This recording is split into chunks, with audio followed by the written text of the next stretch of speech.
All right, welcome back to the final half hour of Green Rush Live for Friday afternoon. I'm Jimmy Young from Pro Cannabis Media, and always I'm joined by my good friend, David Rabinovitz.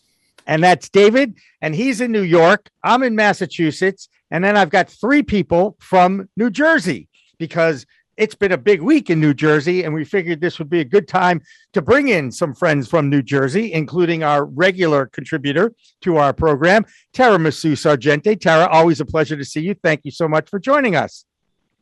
Thank you, Jimmy. Thank you for having me. And I want to welcome in two attorneys to the program. One is Michael McQueeny. He is the counsel for the New Jersey Cannabis Trade Association. Michael, thank you for joining us. And Sean Mack. Now, you're an attorney for Pashman, Stein, Walder, and Hayden. Did I get them all? You got them all. Good work, Jimmy. All right, guys. Well, it's been a big week in New Jersey. Who wants to be the news person here and explain why it has been such a big week in New Jersey? The first words, the first official rules have been floated. Tara, I'm going to get your response first. I'm sure you know what happened this week. Tell us about what happened and kind of set up the discussion here moving forward. Yeah, sure. I'd love to. So yesterday, the Cannabis Regulatory Commission adopted their initial rules, which are very exciting. They posted very thorough rules for growing, cultivating, processing, and dispensing. And then they posted a brief summary of wholesaling, manufacturing, wholesaling, distributing, and delivery and lab. So we got a whole lot to deal with. There's 160 pages of regs there. Their main and we should say for social justice and diversity and yeah. Do you want okay. Shut up? No, we did. We do know. We do know that you're in a car, so we do know that your Wi-Fi is going to go in and out. So I'm going to throw it now to Michael for his reaction to those words. And what I find interesting here right off the bat, and I got the 160 pages. The federal law is 163 pages. Your law in the state is 160. Is that a coincidence? I mean, there's a lot of issues, right? Well, look, at 160 pages, I don't know if you can tell through the Zoom link, but I got bags under my eyes because I was up all night reading it. The one thing that I always kind of frame with regulations, right? I mean, we have the statute. The statute is like the bones of the body. The regulations, it's like the muscles and everything else, right? So now we got the muscle tied to the bone, and now the New Jersey cannabis industry is ready to run, right? So look, they're detailed and they need to be detailed, right? This is a regulated industry at the end of the day. And the thing that gave 67% of voters in the state of New Jersey confidence with adult use moving forward was the fact that we would have a structure that saw how this process was manufactured, cultivated, and dispensed to the consumer. And we got 160 pages of depth that do exactly that. They provide consumer confidence. They provide safeguards for everyone involved. It's looking at the industry and making sure that it's acting responsibly so that when folks make the responsible adult use choice to consume cannabis, they know they're getting the safest possible product possible. Now, here's the loaded question, Sean. 562 municipalities out of 565 voted for legalization of cannabis in New Jersey. And about half of those 562 have pulled the old NIMBY flag, right? Not in my backyard. By the way, the same thing happened in Massachusetts when it first happened. So welcome to the club. It reminds me, Jimmy, you ever see on YouTube the spoof MasterCard commercials? Yeah. Right. There was one from 2004 when the Sox won the series, and the movers show up to the guy's house and they take the child from the mother, and he's like, "Oh, come on, I was only kidding." Like he would give his firstborn if the Sox could finally win. Well, that's kind of like what's happened every time it gets legalized in the state. It got legalized, and you're actually going to put it here? No. You're right. Welcome to the world of regulation and legalization, Sean. And obviously, the Massachusetts experience is a couple of years ahead of the New Jersey experience now. And we just had, three people on from the Massachusetts area who are all social equity applicants. One just opened after 4 years and got their license and they're ready to rock. And then another one is still trying to get to that point. It's a journey and it's just beginning, right, Sean? It certainly is. And it's interesting. You listen to all these towns in New Jersey who opted out, and the mantra that was repeated by all of them was, we don't know what the regs are. We can't make up our mind until we see what the regulations are. They're not coming out until August 21st. We have to make up our mind that same day. So we're opting out until we see the regs. Unfortunately, the regs that came out were very helpful for everybody who's interested in applying for a license and operating a business, but they don't tell us the towns anything. So the towns know nothing more today than they did yesterday, which is that the state's going to have a very highly regulated business.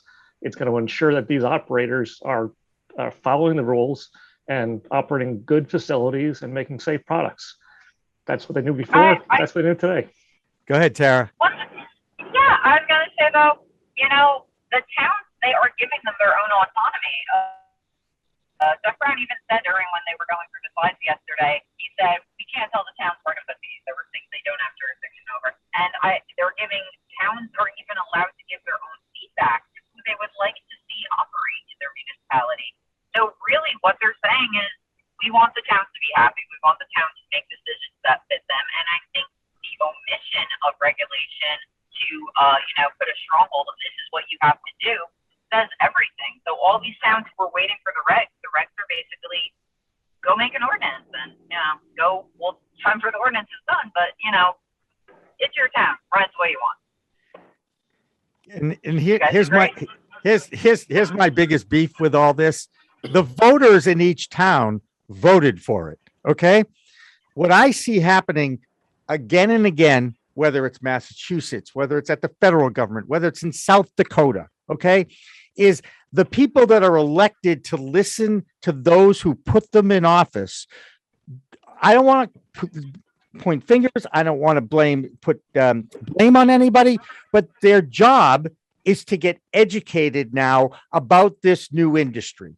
And it's almost like, oh God, do I really have to? Yes, you do. You actually have to read about the amazing amount of information that's out there about this industry now. It's not the first state in the union to legalize it, right, guys? I mean, at this point, you would think that there is some knowledge that they can find. And certainly there's this thing called Google that knows everything, right? Michael, what's the process of actually educating the elected officials in these towns? Well, candidly, it's a street fight, right? You got to go town to town, official to official, and dispel them, right? Because one of the problems, and I know speaking with Tara and Sean, this is we're almost myopic in the industry, right? Where we know what we know and we know what we know so well, we forget that other people aren't as vested in the industry, right? And I tell you what, probably since this the adult use law was implemented in February, I've probably spoken to municipal officials in 20 plus towns, right? And I would say the vast majority of them, when you tell them what these businesses are as compared to what their misconceptions are, they kind of have that aha moment. And the critical thing I just want to flag about New Jersey and the opt-out period is, remember, they had to opt in or opt out by this weekend, right? Nothing precludes them from opting back in. So I'm already hearing from towns and municipalities saying, you know what, we just didn't want to we didn't want to be caught flat-footed on this deadline. We can always opt back in. And the critical thing that I've always said to municipalities, notwithstanding that, is you can ban every business under the sun. You can't ban the deliveries from coming into your town. So whether or not you want the dispensary, in your downtown neighborhood or on the fringes of town, nothing's going to change the fact that just like I can order a pizza, or as we've seen in the pandemic, even a cup of coffee to my front door, I can order cannabis from any of the number of other towns. And I tell you what, when I always say that to the towns, I say, who's going to get the tax revenue from that sale? Your neighbor, not you. Right. That's a great point, Michael. In fact, I was making that point to a select board of a small town in Massachusetts recently, and I pointed out to them, if you're worried at all about home delivery, stop worrying. It's already happening. You can read the articles about how that business works, and it's very technology driven right now. You go onto Facebook, Instagram, or Craigslist, you find the person who's going to sell it to you, you place the order electronically, you either put the cash in your mailbox and they drop it off there, or typically you're paying through Zelle, Venmo, Apple Pay. It's already happening. You're just not getting the tax revenue from it, and the people who are doing it aren't paying payroll taxes. But it's not like you David, can ban it. And you're not creating the jobs in your town. You're letting some other town get those jobs. That's right. And David and Sean, just one point on that. One thing that I want to see that really rang out from the regulations itself, right? Where they're talking about how many dispensaries they should authorize and license. And the key thing that they said in the regulations is we need enough dispensaries to serve market demand. But what they also said is we need enough dispensaries to disincentivize folks from going to illegal sources. And what we've seen a lot of in the last couple of months in New Jersey is the proliferation of illegal delivery services. So to your point, this whole experiment in legalization is about getting safe product. And one way or another, people are getting cannabis either from lawful sources or illegal sources. And you know, I would put out that it's better to get a safe product than one that you have no clue what's in it. Yeah, and in a regulated market, right? That's why we're all here. That's why this industry exists now, is that even though the legacy market's been around for as long as they prohibited it, you know, I think they recognize now that it's time to come clean, get tested, be legal, play within the rules. But as you guys all know, it's still a challenge to figure out those margins because, you know, can you make money in this industry? Sean, I mean, as an attorney and somebody who, you know, you deal with these people all the time, everybody thinks, oh, once you get that license, man, you're going to print money. That isn't true either, is it, Sean? I mean, you talk to the existing operators in this state, you know, they struggled for years just to stay alive and, you know, borrowing money on outrageous interest rates. And I mean, with that debt capacity, carrying that and trying to survive through this because they don't have access to the real banking markets, right. It's really difficult. And one of the interesting things, New Jersey has this concept of a micro license.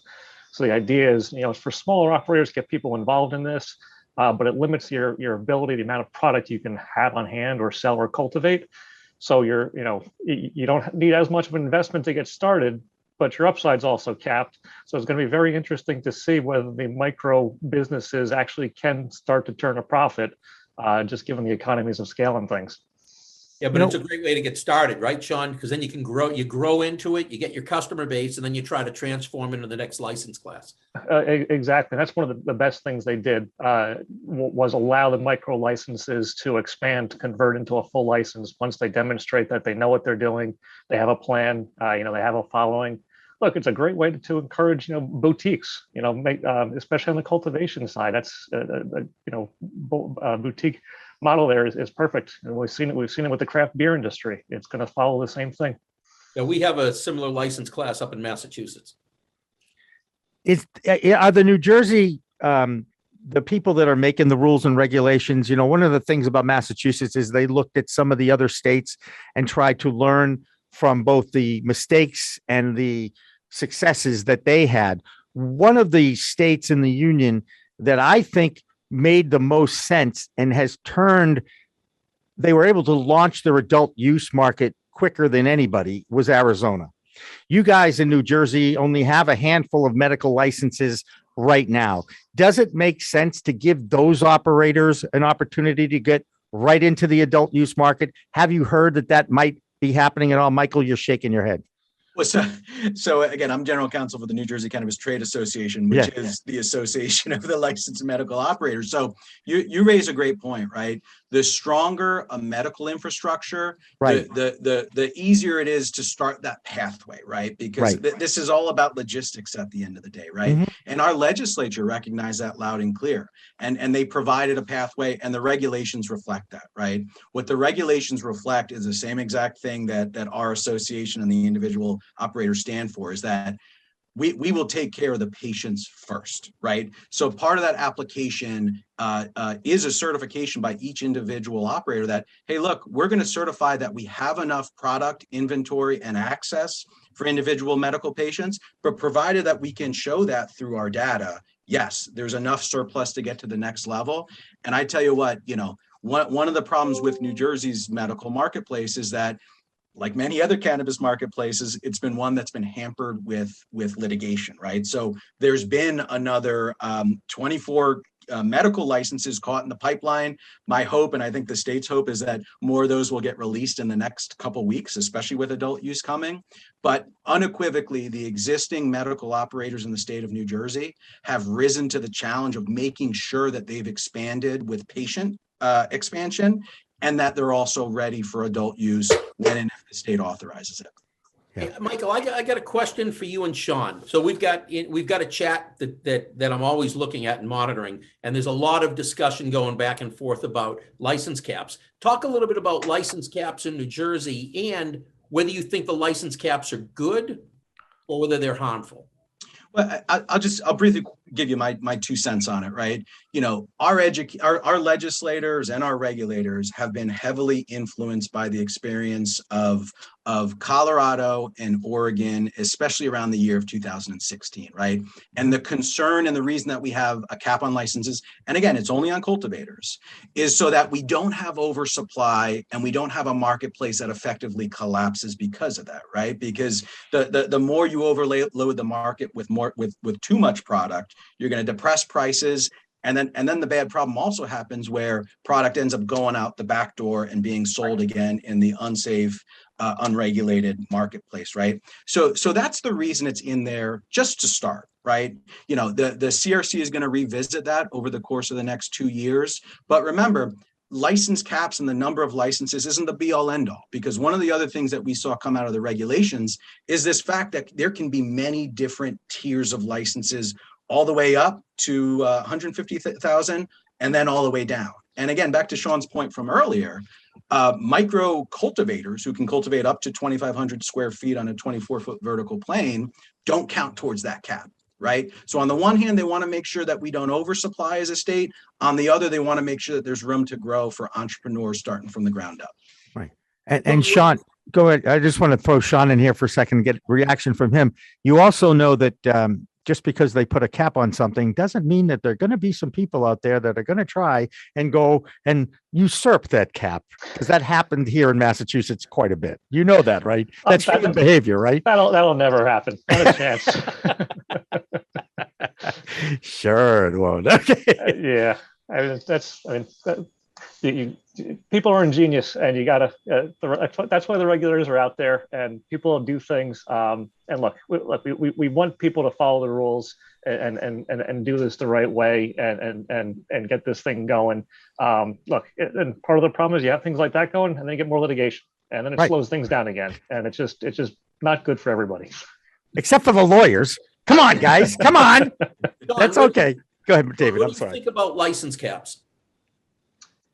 On the license, I'm with Mike. I mean, that's exactly why the state put them in. I'm very happy they did not put them on the micros. The micros is sort of it's a great experiment. It's giving the marketplace, giving innovative people, entrepreneurs, the opportunity to demonstrate something different. And it's great that they didn't put any caps on it.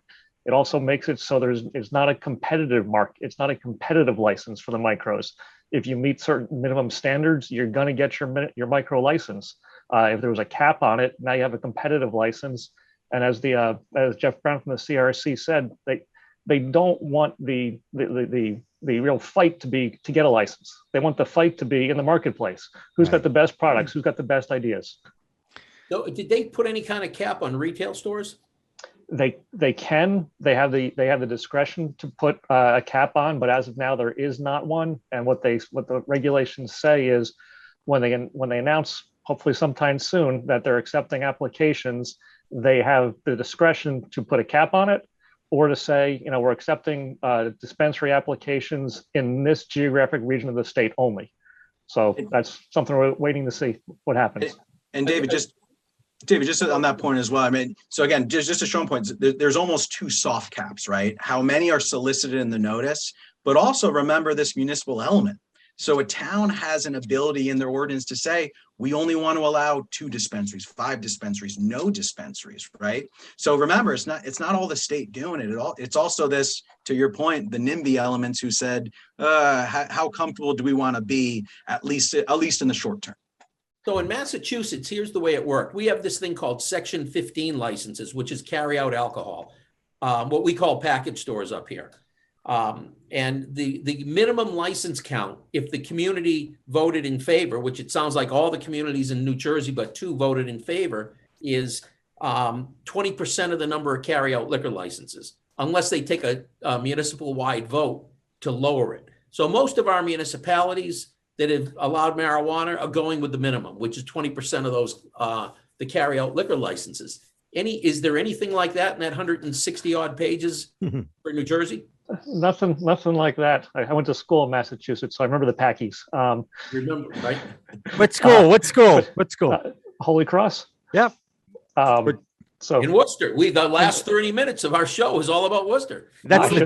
It's actually the cannabis capital of Massachusetts. You could really say that because the Cannabis Control Commission is in Worcester. There's about a dozen dispensaries in Worcester, including the only official social club, the Summit Lounge, the private social club, if you will, because we haven't quite gotten to the point where they're actually given licenses to social clubs just yet. Very interesting. I'll have to stop by my next college reunion then. There you go. Absolutely. Hey guys, go ahead. I was going to answer David's question real quick. There is nothing like that. They basically gave the towns carte blanche up through this weekend to adopt any sort of standards they wanted, put any limits, put caps on it. But it's a lot of towns didn't take advantage of the opportunity, unfortunately. Yep.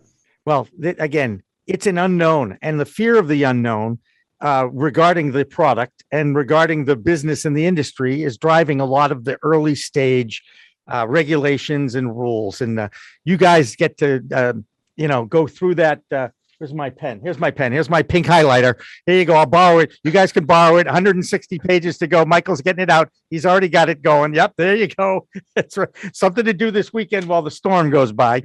It's just the nature of the beast. Listen, guys, we love the state of New Jersey for so many reasons. One is Tara has become a good friend to Pro Cannabis Media.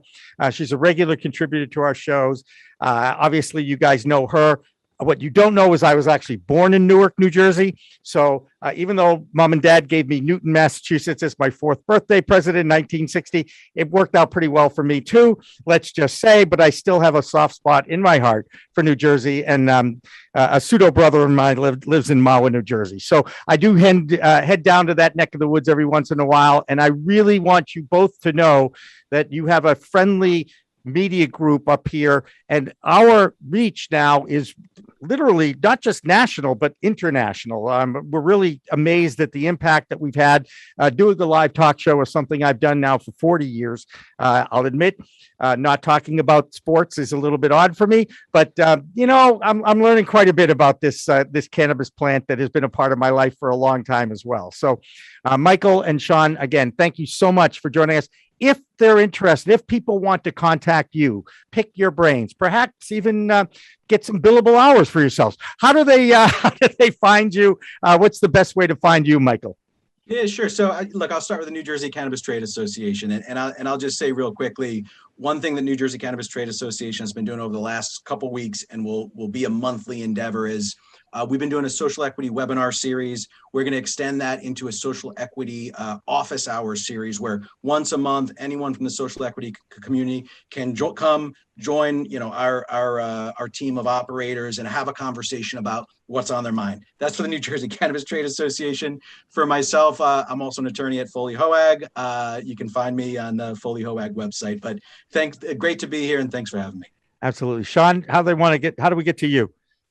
Yeah, easily. We have the New Jersey Cannabis blog is one of the blogs I contribute to regularly. My firm also, Pashman Stein, or just Google Sean Mack Cannabis. I think I'll pop up pretty quick. So Jimmy, thank you very much for having us on. I appreciate it.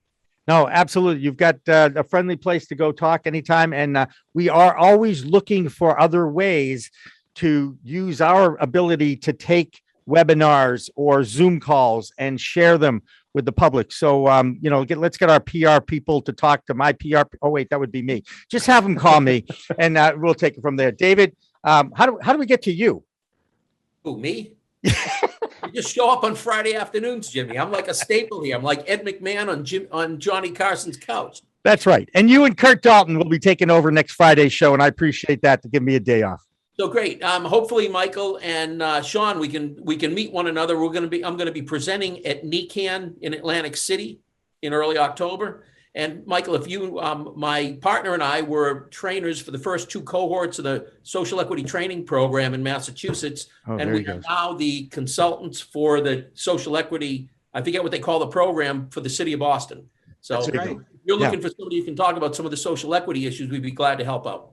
Yeah, let's please talk more. Let's talk more. It is important that we educate. We educate with our own knowledge. We share our knowledge. We share our thoughts, because we really are in this together. And that's another reason why I always say it's a whole new world of weed out there, people. Let's use it responsibly. Thanks for watching. Thanks for listening to another edition of Green Rush Live. Have a good weekend, everybody.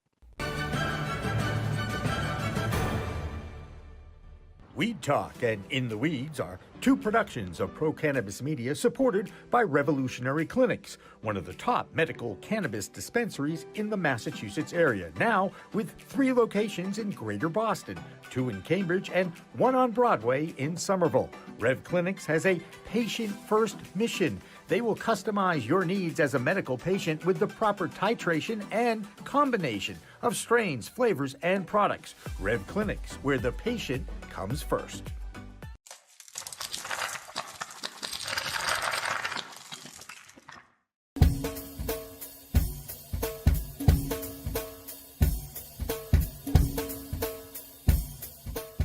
Difference is building a solution for that individual. Not just a custom, here's a box, here's a video, here's how you make your VMS. We custom design and custom build every situation for exactly what the customer needs. And we keep the costs low. We have multiple tiers, as far as what you're looking at on the cost side of things. If you want a one-time, where you just pay one initial cost, we have that. If you want to maintain your system and have the highest protection and highest capabilities and highest upgrades at all times, we have different plans for you. But we scale it so it's scalable and affordable 100%.